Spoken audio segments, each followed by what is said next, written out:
CM Yogi Adityanath का पुतला लेकर भागे इंस्पेक्टर दुर्ग वर्जन। नमस्कार, मैं पवन पेरियार और आप देख रहे हैं पीएल बहुजन टीवी। साथियों, दरअसल आपको बताते हुए इस वक्त 3 बड़ी सबसे बड़ी खबरें। जी हाँ साथियों, बने रहिए हमारे साथ बहुजन समाज की हर छोटी बड़ी खबर पाने के लिए। चलिए चलते हैं इस वक्त की सबसे बड़ी खबर। मैं खबर आपको बता देता हूँ कि क्या खबर और किससे रिलेटेड है। पहली खबर है बसपा सुप्रीमो मायावती से, और दूसरी खबर है सीएम योगी आदित्यनाथ से, और तीसरी खबर है स्वामी प्रसाद मौर्य जो सपा नेता हैं। चलिए पहली खबर की तरफ चलते हैं, बसपा सुप्रीमो मायावती खबर की तरफ। जी हाँ साथियों, बसपा सुप्रीमो मायावती ने, जैसा कि आपको पता होगा कि पिछले कुछ ही दिनों में चंद्रशेखर राव ने, जो बिहार के मंत्री हैं, उन्होंने रामायण पर कुछ टिप्पणी की थी। इसके बाद तमाम नेताओं ने अपनी एंट्री रामायण पर सवाल उठाने की। चंद्रशेखर आज़ाद ने अपनी एंट्री की और उसके बाद बसपा सुप्रीमो मायावती ने एंट्री की। जी हाँ साथियों, बने रहिए हमारे साथ। बसपा सुप्रीमो मायावती ने क्या कुछ कहा, रामायण पर क्या टिप्पणी की, मैं आपको पूरी जानकारी दूंगा। बने रहिए हमारे साथ। चलिए चलते हैं, बसपा सुप्रीमो मायावती ने क्या ट्वीट करके क्या लिखा है, मैं आपको पूरी जानकारी दूंगा। रामचरित प्रकरण में सपा करती है वंचितों का अपमान। बसपा सुप्रीमो मायावती इस प्रकार का ट्वीट करते हैं, कहते हैं कि रामचरित प्रकरण में जो सपा पार्टी है वो वंचितों का अपमान करती है। बसपा सुप्रीमो मायावती शुक्रवार को कहा, देश में कमजोर लोगों का धर्म ग्रंथ रामचरितमानस मनुस्मृति एक नहीं है। कमजोर लोगों और वंचित लोगों का धर्म ग्रंथ संविधान है। संविधान में कहीं पर भी बाबा साहब डॉक्टर भीमराव अंबेडकर ने वंचितों को शूद्र नहीं कहा है। अखिलेश यादव और जो सपा पार्टी ये वंचितों का अपमान कर रही है। इस प्रकार की टिप्पणी बसपा सुप्रीमो मायावती देती हैं और आगे लिखती हैं, स्वामी प्रसाद मौर्य ने बृहस्पतिवार को कहा था, हिंदू धर्म ग्रंथों में महिलाओं और शूद्रों को जो अपमानित किया गया है वो महिलाएं और शूद्र ही समझ सकते हैं। इस पर बसपा सुप्रीमो मायावती आगे लिखती हैं, ये हिंदू धर्म रामायण और मनुस्मृति ये हिंदू धर्म ग्रंथ SC ST OBC के नहीं है। SC ST OBC Bahujan Samaj के लोगों का धर्म ग्रंथ बाबा साहब का लिखा हुआ संविधान है।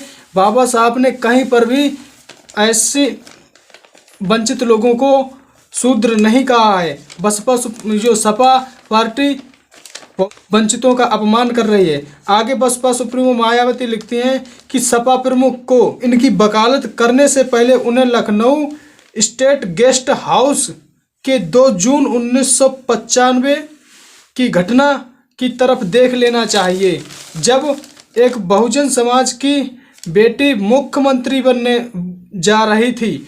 तब सपा सरकार ने उस पर जानलेवा हमला कराया था। तो दलितों और वंचितों के उद्धार के लिए सिर्फ बसपा में ही सम्मान मिलता है और पार्टियां वोट लेकर वंचितों को उनके हक और अधिकार भी नहीं दिला पाती हैं। इस प्रकार की बयानबाजी देती हैं बसपा सुप्रीमो मायावती। अब चलिए मिलाते हैं जो योगी आदित्यनाथ का पुतला दहन क्यों किया गया है, क्या कारण है, क्यों दुर्ग वर्जन इंस्पेक्टर योगी आदित्यनाथ का पुतला लेकर भाग गए दहन करने से पहले। जी हाँ साथियों, ये वीडियो आया था यूपी के हमीदपुर से, जहां पर कुछ वकीलों ने और सामाजिक कार्यकर्ताओं ने सीएम योगी आदित्यनाथ का पुतला दहन करने के लिए विरोध प्रदर्शन करने के लिए सड़क पर उतरे हुए थे। विरोध प्रदर्शनकारियों के साथ वकील भी साथ में थे। उन्होंने योगी आदित्यनाथ का पुतला बनाया उसे दहन करने के लिए। उसे दहन करने की बारी आई तो इंस्पेक्टर दुर्ग वर्जन ने अपनी फुर्सती दिखाते हुए योगी आदित्यनाथ का पुतला लेकर भाग गए। इस बात पर सपा नेता अखिलेश यादव जी कहते हैं कि यूपी पुलिस, खासकर योगी आदित्यनाथ की पुलिस भागने में तो माहिर हो चुकी है। चौथी खबर है जो भीम आर्मी चीफ चंद्रशेखर आज़ाद व आज़ाद समाज पार्टी से। मिलाते हैं उस खबर से। जी हाँ साथियों, जैसा कि आपको पता होगा कि बहुजन समाज को जो आरक्षण मिला, जो SC ST OBC माइनॉरिटी के लोगों को आरक्षण मिला है, इस पर करणी सेना ने पिछले कुछ दिनों में धरना कर आरक्षण को खत्म करने की बात की थी।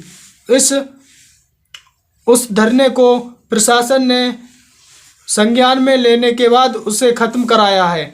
लेकिन भीम आर्मी चीफ चंद्रशेखर आज़ाद व आज़ाद समाज पार्टी के लोगों ने उस धरने का जवाब देने के लिए 12 फरवरी को अपना एक आंदोलन, सामाजिक न्याय यात्रा छेड़ दी है।